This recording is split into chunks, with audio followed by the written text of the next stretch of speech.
അല്ല, ഈ ബിലീവേഴ്സ് ചർച്ചിൻ്റെ ഉടമസ്ഥതയിലുള്ളതാണ് ചെറുവള്ളി എസ്റ്റേറ്റ്. കറക്റ്റ്.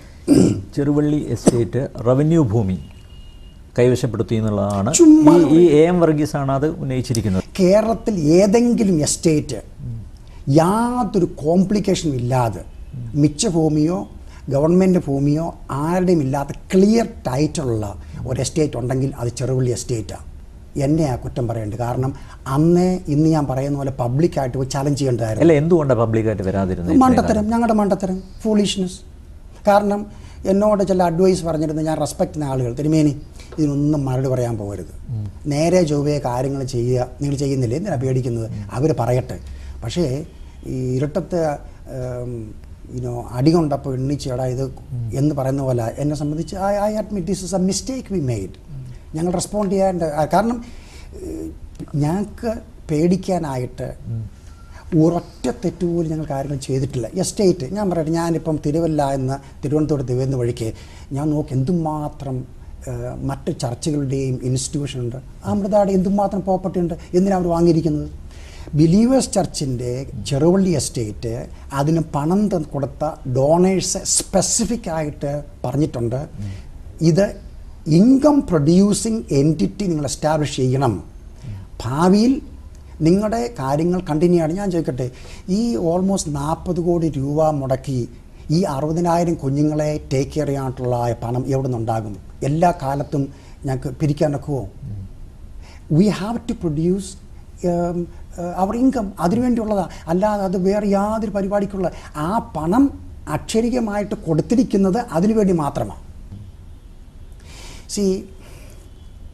ആൾ ചോദിക്കും, തിരുമേനി യുവർ സാഡ്നെസ്, യുവർ സോറോ, നിങ്ങൾക്ക് ദുഃഖം എന്തുവാ? അല്ല, എൻ്റെ ജീവിതത്തിലെ വലിയ ഡ്രീമായിരുന്നു, ഞാൻ അമേരിക്കയിൽ ജീവിക്കുമ്പോൾ എൻ്റെ കോളേജ് വിദ്യാഭ്യാസം കഴിഞ്ഞ് അവിടെ ഒരു പള്ളിയിലെ പട്ടക്കാരനായിട്ട് എൻ്റെ കാര്യം നോക്കി ജീവിക്കുന്നതാണ്.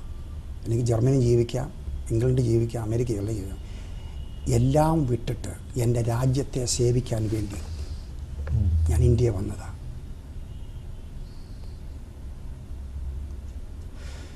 എൻ്റെ ഒരു സ്വപ്നം എന്തായിരുന്നു, ഏതെങ്കിലും സമയത്ത്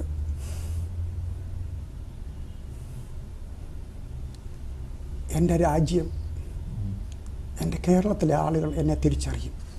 മഹിമയ്ക്ക് വേണ്ടിയോ റെപ്യൂട്ടേഷൻ്റെയോ സർട്ടിഫിക്കറ്റിന് വേണ്ടിയല്ല. കാരണം ഞാൻ എപ്പോഴും വിശ്വസിച്ചു, യേശുക്രിസ്തു പറഞ്ഞ് നിൻ്റെ വലങ്കൈ ചെയ്യുന്ന ഇടങ്കൈ അറിയേണ്ട ആവശ്യമില്ല. പക്ഷെങ്കിൽ എൻ്റെ സ്വപ്നം മുഴുവൻ തകർന്ന ഒരു ദിവസമായിരുന്നു. ഞങ്ങൾ പണം മിസ്യൂസ് പറഞ്ഞ് അലിഗേഷൻ ക്രിയേറ്റ് ചെയ്തപ്പോൾ എൻ്റെ ഗവൺമെൻറ്റിൽ ഒരൊറ്റ കുഞ്ഞു പോലും ഒരു വാക്ക് വിളിച്ച് ചോദിച്ചില്ല, തിരുമേനി ഇതെന്താ ഞാൻ പറഞ്ഞ കാര്യം എന്തുവാന്ന്. 144 കോടി രൂപ എന്ന് പറഞ്ഞുണ്ടാക്കിയത് കെട്ടുകഥ എന്നല്ലാതെ അതിനകത്ത് ഒരു താലൂടി നാല് പോലും യാഥാർത്ഥ്യമില്ല. എൻ്റെ ജീവിതത്തെ ഏറ്റവും വലിയ ദുഃഖം. അല്ല, മറ്റ് സഭകൾ ഇതിന് പുറകിലുണ്ടോ? I don't know. ഒരു മാസികക്കകത്ത് ഞാൻ പണ്ട് വായിച്ചതാ, മലയാളികളുടെ ഞരമ്പിക്കൂടെ പോകുന്ന രക്തത്തിൻ്റെ പേര് അസൂയെന്ന്. എന്നെ സംബന്ധിച്ച് മറ്റുള്ള സഭകൾ ഇപ്പം മറ്റുള്ള തിരുമേനിയുമായിട്ട് ചർച്ച ಮಾಡಿക്ക് നല്ല ബന്ധമുണ്ട്. എന്തുകൊണ്ടാണ് അവർ അംഗീകരിക്കുന്നതിൽ പറയാൻ പറ്റില്ലല്ലോ. ഞങ്ങളുടെ സഭയുടെ ആദ്യകാലത്തെ ഞങ്ങൾക്ക് അഡ്വൈസ് ചെയ്യുന്ന മുഴുവനും മർത്തവമായ വലിയ മർത്തവ തിരുമേനിയാണ്. ക്ലിമിയസ് പിതാവിൻ്റെ അടുത്ത സ്നേഹിതനാണ്. ഓർത്തഡോക്സ്, യാക്കോവ, മർത്തവ എല്ലാ സഭകളുമായിട്ടും ഞങ്ങളുടെ മീറ്റിങ്ങിന് വരികയും സംസാരിക്കുകയും എല്ലാം ചെയ്യുന്നതാണ്. ഞങ്ങൾ അംഗീകരിക്കത്തില്ല. താങ്കൾക്ക് ലഭിക്കേണ്ട അംഗീകാരം കിട്ടുന്നുണ്ടോ എന്നുള്ളതാണ് ചോദ്യം. അനിൽ ഒരു കാര്യം പറഞ്ഞാൽ, അനിൽ റോഡിൽ കൂടെ ഞാൻ ഇറങ്ങി നടന്നെങ്കിലല്ല വല്ലൊരു ഷെയ്ക്കാനെ തരത്തുള്ളൂ. വീട്ടിൽ കുത്തിയിരുന്നുണ്ടോക്കുമോ? എന്നെ സംബന്ധിച്ച് ഞാൻ കണ്ടിന്യൂസ് ആയിട്ട് യാത്രയില്ല, ഇന്ത്യയിൽ മറ്റ് രാജ്യങ്ങളുമായിട്ട് ഞാനിവിടെ കുത്തിയിരിക്കുന്നില്ല. അതുകൊണ്ട് മറ്റുള്ളവരുമായിട്ട് വേണ്ടവണ്ണം ഇറങ്ങി പുറപ്പെടണമെങ്കിൽ ഡീൽ ചെയ്യാൻ സമയം കിട്ടിയിട്ടില്ല. പക്ഷേ അത് ചെയ്യേണ്ടതായിരുന്നു കൂടുതൽ. ഒരു സുവിശേഷ പ്രവർത്തകനായ യോഹന്നാൻ എങ്ങനെ ബിഷപ്പായി? താങ്കൾ സ്വയം പ്രഖ്യാപിത ബിഷപ്പാണ് എന്നാണ് മറ്റൊരാക്ഷേപം. കറക്റ്റ്. പക്ഷേ അത് അറിവില്ലായ്മ കൊണ്ട് ആൾ പറയുന്നതാണ്. ഒന്ന്, ഈ ക്രിസ്തീയ ഗോളത്തിലുള്ള എപ്പിസ്കോപ്പൽ സഭകളെല്ലാം തന്നെ അല്ലേ ആരംഭിച്ചത് ഞങ്ങളെപ്പോലെ തന്നെയാണ്. എപ്പിസ്കോപ്പൽ സഭകൾ എന്ന് പറഞ്ഞാൽ എന്തുവാ, 2000 വർഷത്തെ പഴക്കമുള്ളതായ ചർച്ച്. ക്രീഡ് അതിനുണ്ട്, ട്രിനിറ്റി ഉണ്ട്, ലിറ്ററജി ഉണ്ട്, ബിഷപ്സ്, എപ്പിസ്കോപ്പസ്, അത് ബിഷപ്പ്മാരാണ് ആ ചർച്ച നടത്തുന്നത്. ഇപ്പം ഞാൻ അമേരിക്കയിൽ ഗ്രാജുവേഷൻ കഴിഞ്ഞ്, പോസ്റ്റ് ഗ്രാജുവേഷൻ കഴിഞ്ഞ് അവിടുത്തെ ഒരു പള്ളിയുടെ പട്ടക്കാരനായിട്ട് 4.5 വർഷം സേവനം അനുഷ്ഠിച്ചതാണ്. ഇവിടെ ചർച്ച് ഓഫ് സൗത്ത് ഇന്ത്യ, കത്തോലിക്ക സഭ കഴിഞ്ഞാൽ പിന്നുള്ള ഏറ്റവും വലിയ സഭ ഇന്ത്യയിലെ CSI ചർച്ചാണ്. 1947 4 സഭകൾ കൂടി ആയിത്തീർന്നായ എപ്പിസ്കോപ്പൽ സഭയാണ് CSI ചർച്ച്. അതിനകത്ത് 10% ഉള്ളൂ എപ്പിസ്കോപ്പൽ ബാക്ക്ഗ്രൗണ്ട് ഉള്ളതായ ആംഗ്ലിക്കൻ ചർച്ച്. പിന്നെങ്ങനെ അവർ എപ്പിസ്കോപ്പലായത്? ബാപ്റ്റിസ്റ്റുകാർ പോലും 1990 അതിൻ്റെ ഭാഗമായി തീർന്നു എന്ന് പറഞ്ഞാൽ ബിബ്ലിക്കൽ, ഹിസ്റ്റോറിക്കൽ, എപ്പിസ്കോപ്പൽ ആ ട്രഡീഷൻസ് അംഗീകരിക്കുന്ന ഒരു ചർച്ചിന് ഏത് സമയവും അവർക്ക് എപ്പിസ്കോപ്പൽ ആയിത്തീരാം. പക്ഷെങ്കിൽ ഒരു ബിഷപ്പിനെ വാഴിക്കാൻ തന്നെ ഒക്കത്തില്ല. ഞങ്ങൾ ചർച്ച് ഓഫ് സൗത്ത് ഇന്ത്യയോട് അപേക്ഷിച്ച് ഞങ്ങൾക്ക് കോൺസിക്രേഷൻ ചെയ്തിടണമെന്ന് 2 വർഷക്കാലം സമയമെടുത്തു അതവർ തീരുമാനിക്കാനായിട്ട്. ഞങ്ങളുടെ കോൺസ്റ്റിറ്റ്യൂഷൻ സകലം തീർന്ന ശേഷം KJ ശമൽ തിരുമേനിയും ബാക്കി 7 തിരുമേനിമാരും കൂടെ വന്നാണ് എൻ്റെ കോൺസിക്രേഷൻ നടന്നത്. ഞാൻ ഒരിക്കലും സ്വന്തമായി ഇടക്കാര്യം പറയാം, I never want to be a bishop. ഞങ്ങളുടെ ബിലീവേഴ്സ് ചർച്ച് ഞാൻ ബിഷപ്പാകണമെന്ന് പറഞ്ഞപ്പോൾ ഞാൻ ആകെന്ന് പറഞ്ഞു, ദയവേ നിങ്ങളെ നിർബന്ധിക്കരുത് വേറെ ആക്കാനായിട്ട്. അവർ പറഞ്ഞു ഒക്കത്തില്ല, അങ്ങ് തന്നെ ബിഷപ്പായ ഒക്കത്തുള്ളൂ. അങ്ങനെ മനഃപൂർവ്വമായിട്ട് ഇഷ്ടമില്ലാത്തൊരു കാര്യം വേദന അംഗീകരിച്ച് എൻ്റെ സഭയെ അനുസരിച്ചാണ് ഞാൻ ബിഷപ്പായി തീർന്നത്. ഇപ്പോൾ ഞങ്ങൾക്ക് വേറെ 10-12 വേറെ ബിഷപ്പ്മാരുണ്ട്.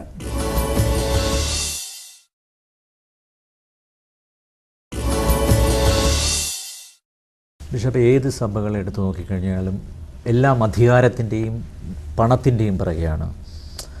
ഇതുമായി ബന്ധപ്പെട്ട് ഒരുപാട് തട്ടിപ്പുകൾ നടത്തുന്നുണ്ട്. കഴിഞ്ഞ ദിവസവും ഈ ഓർത്തഡോക്സ് സഭയുമായി ബന്ധപ്പെട്ട ഒരു തട്ടിപ്പ് ഞങ്ങൾ പുറത്തു കൊണ്ടുവന്നു അല്ലേ? പൊതുവെ അധികാരത്തോടുള്ള ആർത്തിയാണ് ഈ ബിഷപ്പുമാർക്കൊക്കെ എന്ന് പറയുന്നു. ശരിയാണോ സാനിലെ? ഒരു ബിഷപ്പ് തന്നെ ഇതിന് മറുപടി പറയണം. Okay, tell you the answer is more complex. അതായത് ഹിന്ദു ആണെങ്കിലും മുസ്ലിം ആണെങ്കിലും ബുദ്ധിസ്റ്റ് ആണെങ്കിലും ക്രിസ്ത്യൻ ആണെങ്കിലും power corrupts and absolute power corrupts absolutely, ഇല്ലേ?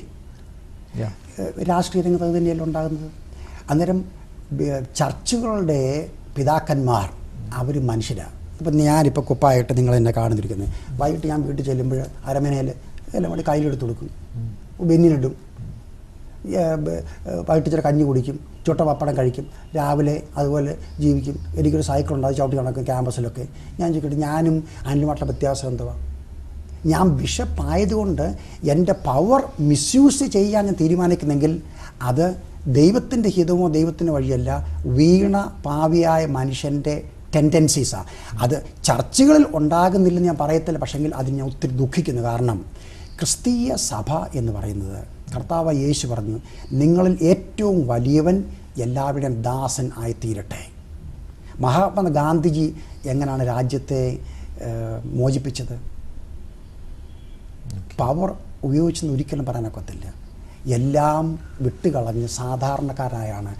അത് ഒരു ക്രിസ്തീയ ബിഷപ്പിൻ്റെ ഒരു കടമയും ജീവിത ശൈലിയും ആയിരിക്കണം. അല്ലാതെ ജീവിക്കുന്നവരുണ്ട്, അതിപ്പം ഞാൻ അവരെ വിധിക്കാൻ അല്ല. ഈ ദൈവം ഇതൊന്നും അറിയുന്നില്ല. ഈ ഇടനിലക്കാരാണ് മൊത്തം കുഴപ്പമുണ്ടാക്കുന്നത്. വിശ്വാസം അമിതമായി ചൂഷണം ചെയ്യുന്നു. അത് അതിലെ എല്ലാ ഞാൻ പറയാറുണ്ട്, ഈ രാജ്യം രക്ഷപ്പെടണമെങ്കിൽ മതവും പൊളിറ്റിക്സുമായി കംപ്ലീറ്റ്ലി സെഗ്രിഗേറ്റ് ചെയ്യണം. പവേഴ്സ് മിസ്യൂസ് ചെയ്യുന്ന എല്ലാ മനുഷ്യരും ഉണ്ട്. പിന്നെ ക്രിസ്തീയ മതത്തിൽ ഉള്ളതായ അല്ലെങ്കിൽ വിശ്വാസമുള്ളതായ ബിഷപ്പ്മാരും പിതാക്കന്മാരും എൻ്റെ പേഴ്സണൽ വ്യൂ പറഞ്ഞാൽ അവിടെ കർത്താവ് യേശു ക്രിസ്തു ക്രൂശിൽ മരിച്ചപ്പോൾ റോമ പടയാളികൾ കർത്താവിൻ്റെ വസ്ത്രത്തിന് വേണ്ടി ചീട്ടിട്ടു എന്ന് പറയുന്നുണ്ട്. 4 ഉണ്ടായിരുന്നെങ്കിൽ 5 ഉണ്ടായിരുന്നെങ്കിൽ അത് കീറിപ്പറിക്കാൻ ചീട്ടിന് ആവശ്യമില്ലായിരുന്നു, അല്ലെങ്കിൽ ആർക്കാടാക്കിട്ടെന്ന് പറയേണ്ട ആവശ്യമില്ലായിരുന്നു. യേശുക്രിസ്തു ഭൂമിയിൽ ജീവിച്ചതെങ്ങനെയാണ്? അതുപോലെ സിമ്പിൾ ലൈഫ് ആ മാതൃകയായിട്ട് എല്ലാ തിരുമേനിമാരും ക്രിസ്ത്യൻ ലീഡേഴ്സും ജീവിക്കണം. അത് ബിബ്ലിക്കൽ ടീച്ചിങ്ങാണ്. ഉണ്ണാനും ഉടുക്കാനും ഉണ്ടെങ്കിൽ മതി എന്ന് വയ്ക്കുക. എന്നുകൊണ്ട് യാത്ര ചെയ്യാൻ കാറ് വേണ്ടെന്ന്, വസ്ത്രം വേണ്ടെന്ന് ഞാൻ പറയുന്നില്ല. പക്ഷെങ്കിൽ this has to be a decision. Bible അനുസരിച്ച് ജീവിക്കുകയാണെങ്കിൽ അങ്ങനെ ആയിരിക്കണം. അല്ലാത്തവരുണ്ട് രാഷ്ട്രീയ പാർട്ടികൾ പഠിപ്പിക്കുന്നതും ചിലർ പ്രവർത്തിക്കുന്നതും വ്യത്യാസമില്ലേ? So that is a same. അല്ല, കേരളത്തിൻ്റെ ആരോഗ്യ വിദ്യാഭ്യാസ മേഖലകളിലെ ക്രൈസ്തവ സഭകളുടെ കോൺട്രിബ്യൂഷൻസ് നമുക്കൊക്കെ അറിയാം. അതെ. എന്തുകൊണ്ടാണ് believers church why don't you contribute to much? അനിലെ അറിയാൻ വയ്യാത്തോണ്ട ഇന്ന് കേരളത്തിൽ 3800 കുഞ്ഞുങ്ങളെ സൗജന്യമായി ഹൈസ്കൂൾ വിദ്യാഭ്യാസം ഞങ്ങൾ അല്ല, സ്വന്തമായി ഇൻസ്റ്റിറ്റ്യൂഷൻസ് ഉണ്ട്. ഞങ്ങൾക്ക് 9 സ്കൂളുണ്ട്, 15,000 പിള്ളേർ പഠിക്കുന്നുണ്ട് ഞങ്ങളുടെ എഞ്ചിനീയറിംഗ് കോളേജിൽ. യെസ്. അല്ല, സി ഞങ്ങളുടെ സ്കൂളുകൾ, ഒരു കാര്യം ഞാൻ പറയാം, ക്രിസ്ത്യൻ സ്കൂളുകളും ഇൻസ്റ്റിറ്റ്യൂഷനും പണമുണ്ടാക്കാനുള്ളതായ മാധ്യമമായി മാറാൻ പാടില്ല. ഇനിയും കൂടുതൽ ചെയ്യാൻ ഒക്കത്തിലും ചോദിച്ചാൽ ഇനിയും ചെയ്യാൻ ആഗ്രഹമുണ്ട്. എൻ്റെ സ്വപ്നം ഞാൻ പറയാൻ തോന്നുന്നു, ഏറ്റവും കുറഞ്ഞത് 5 ലക്ഷം കുഞ്ഞുങ്ങളെ രക്ഷിക്കുക, അവർക്ക് വിദ്യാഭ്യാസം കൊടുക്കുക, ഒരു ഭാവി കൊടുക്കുക. ബ്രിഡ്ജ് ഓഫ് ഹോപ്പ് എന്ന പരിപാടിയാണ് അത്. കേരളത്തിലാണോ? അല്ല, all over India. All over India. പക്ഷേ കേരളത്തിൽ conversion is still a big issue. അതെ, നടക്കുന്നില്ലേ ഇപ്പോഴും മതം മാറ്റം? അല്ല, നമ്മുടെ ഗവൺമെൻറ് ഓഫ് ഇന്ത്യ ഇവിടെ ഇപ്പോൾ ലവ് ജിഹാദിൻ്റെ പേരിലൊക്കെയാണ്. അതെ, സി ഇത് എൻ്റെ കാര്യം ഞാൻ പറയാം. ഇതുവരെ ഇന്ത്യയിൽ ഞങ്ങൾ എല്ലാ സ്റ്റേറ്റിലും ഞങ്ങളുടെ സഭകളുണ്ട്, ഞങ്ങളുടെ പ്രവർത്തനമുണ്ട്. ഇതുവരെ ഒരൊറ്റ കുഞ്ഞിനെ പോലും പേടിപ്പിച്ചോ പണം കൊടുത്തോ മരുന്ന് കൊടുത്തോ ഫോഴ്സ് ചെയ്തോ മതം മാറ്റാൻ ഞങ്ങൾ ചെയ്തിട്ടുമില്ല, ചെയ്യത്തുമില്ല. അത് ഞങ്ങൾ മാത്രമല്ല, ഇത് see this is where the problem is. India നമ്മുടെ ഭാവി സേഫ് ആകണമെങ്കിൽ മതവും രാഷ്ട്രീയവും സെഗ്രിഗേറ്റ് ചെയ്യണം. You must think about it. ഞാൻ ചോദിക്കട്ടെ, ദൈവത്തെ പോലും വിശ്വാസമില്ലാത്ത രാഷ്ട്രീയ നേതാക്കന്മാർ മതത്തെപ്പറ്റി പറഞ്ഞ് എന്തിനാ വോട്ട് പിടിക്കാൻ നടക്കുന്നത്? എൻ്റെ ചെറുപ്പകാലത്ത് ഞങ്ങളുടെ ആ കമ്മ്യൂണിറ്റിയിൽ ഹിന്ദു ആയാലും മുസ്ലിം ആയാലും ക്രിസ്ത്യാനി ആയാലും ഓണം എന്ത് വന്നാലും യാതൊരു ഡിസ്കഷനില്ല, എല്ലാം സ്നേഹിച്ച് ജീവിച്ചതാണ്. ഒരു വ്യക്തിയെപ്പോലും, അത് ഹിന്ദുക്കളായാലും ക്രിസ്ത്യനായാലും, മറ്റുള്ളൊരു വ്യക്തിയെ ഏതെങ്കിലും കാര്യങ്ങൾ പറഞ്ഞ് ഡയറക്റ്റോ ഇൻഡയറക്റ്റോ ആയിട്ട് മത കൺവേർഷന് ചെയ്യുന്നത് ഒരിക്കലും കറക്റ്റല്ല. കർത്താവ് യേശു ക്രിസ്തു ഭൂമിയിൽ വന്ന് മതം സ്ഥാപിക്കാനല്ല. No, he didn't. മഹാത്മാഗാന്ധിജി യേശുവിനെ അനുഗമിച്ചത് കൺവേർഷൻ വേണ്ടിയായിരുന്നോ? ഒരിക്കലുമല്ല. പക്ഷെങ്കിൽ അല്ല, പാവപ്പെട്ടവൻ്റെ ദാരിദ്ര്യം ഇതൊക്കെയാണല്ലോ മുതലെടുക്കുന്നത്. അത് അനിലെ, ഇതെല്ലാം created stories. I can tell you lot more about it. ഞാൻ ചോദിക്കട്ടെ, ഇന്ത്യയിൽ 1.2 ബില്യൺ പോപ്പുലേഷൻ ഉണ്ട്. 1/3 ഓഫ് ദ കൺട്രി ആരായത്? ദളിത്സാ. കേരളത്തിലെ ദളിതല്ല ഞാൻ പറയുന്നത്. ബഞ്ചാര എന്ന ദളിത് ഗ്രൂപ്പ് 62 മില്യൺ ആളുകളാണ് ഉള്ളത്. അവിടെ ബാബാജിയുമായിട്ട് ഞാൻ രാത്രി മുഴുവൻ സംസാരിച്ചതാണ്. അദ്ദേഹം പറഞ്ഞു, ബിഷപ്പ് ജി, എൻ്റെ ആളുകൾ 90% ആർ ഇല്ലിറ്ററേറ്റ്. ഇന്ത്യയിലുള്ള 285 മില്യൺ ദളിത് കമ്മ്യൂണിറ്റിയിൽ 95% of the women R illiterate. ഈ ഇന്ത്യ ലോകത്തിലെ 3rd സൂപ്പർ എക്കോണമി എന്ന് പറഞ്ഞാൽ ചുമ്മാ അത് വിഡ്ഢിത്തം പറയല്ലേ? ഈ OBCയും ഈ ദളിത് കുഞ്ഞുങ്ങളും ഒരു ഹൈസ്കൂൾ എഡ്യൂക്കേഷൻ കിട്ടാൻ ഇനി എത്ര നാളെടുക്കും? ഇവിടെ കൂടുതൽ പട്ടണം വർദ്ധിക്കുകയല്ലേ? ഈ ആളുകളെ ചൂഷണം ചെയ്തല്ലേ മതം പറഞ്ഞ് നമ്മൾ രാഷ്ട്രീയം കെട്ടിപ്പണിയുന്നത്? ഇവിടെ കേരളത്തിലെ കൺവേർഷൻ ഇതൊക്കെ പറയുന്നത് ചുമ്മാ ശബരിമല പോകുന്നത് ആരാ? അനിൽ പോകുന്നില്ല, ക്രിസ്ത്യാനി പോകുന്നുണ്ട്, പള്ളിയിലും പോകുന്നുണ്ട്, എല്ലായിടത്തും പോകുന്നുണ്ട്. ആളുകൾക്കല്ല പ്രശ്നം, ഇത് ലീഡേഴ്സാണ് പ്രശ്നം ഉണ്ടാക്കുന്നത്. ആത്മീയയാത്ര ഞാൻ 28 വർഷമായി ചെയ്യുന്നതാണ്. ഒരു പ്രാവശ്യം ഒരു സ്റ്റഡി നടത്തി. കേരളത്തിലെ 50% സകല കുടുംബങ്ങളും ആത്മീയയാത്ര ആഴ്ചയിൽ 3 പ്രാവശ്യത്തിൽ കൂടുതൽ കേൾക്കുന്നുണ്ട്. എൻ്റെ ഏറ്റവും കൂടുതൽ ഓഡിയൻസ് ആരാ? ഹിന്ദുസും മുസ്ലിംസും നോൺ ക്രിസ്ത്യൻസാണ്. എന്നെ ചീത്ത പറഞ്ഞ് കത്തെഴുതിയ ക്രിസ്ത്യാനിയാണ്. അല്ല, അപ്പോൾ എപ്പോഴാണ് ഡോക്ടർ KP യോഹന്നാനെ കുറിച്ചുള്ള തെറ്റിദ്ധാരണകളൊക്കെ മാറി തുടങ്ങുന്നത് പൂർണ്ണമായും? ഞാൻ ചോദിക്കട്ടെ, കർത്താവ് യേശുവിനെ പറ്റിയുള്ള തെറ്റിദ്ധാരണ എന്നാ മാറുന്നത്? ഇപ്പം നമ്മളിങ്ങനെ സംസാരിക്കുമ്പോൾ നമ്മളെ കാണുന്നതും കേൾക്കുന്ന ഒരു പരിധിവരെ ഇത് മനസ്സിലാക്കി റിസർച്ച് ചെയ്ത് അന്വേഷിച്ച് I am happy for it. പക്ഷേ അങ്ങനെ സംഭവിക്കുമെന്ന് ഞാൻ ചിന്തിക്കണോ? I don't know. പക്ഷേ ഒരു കാര്യം ഞാൻ പറയാം, ബിലീവേഴ്സ് ചർച്ചോ ഗോസ്പൽ ഫേഷ്യയോ ഞാൻ റെപ്രസെൻ്റ് ചെയ്യുന്ന ഈ ഇൻസ്റ്റിറ്റ്യൂഷൻസ് ഒരു കാര്യത്തിലും ഒരു റോങ്ങും ഞങ്ങൾ ചെയ്തിട്ടില്ല. We have not done it.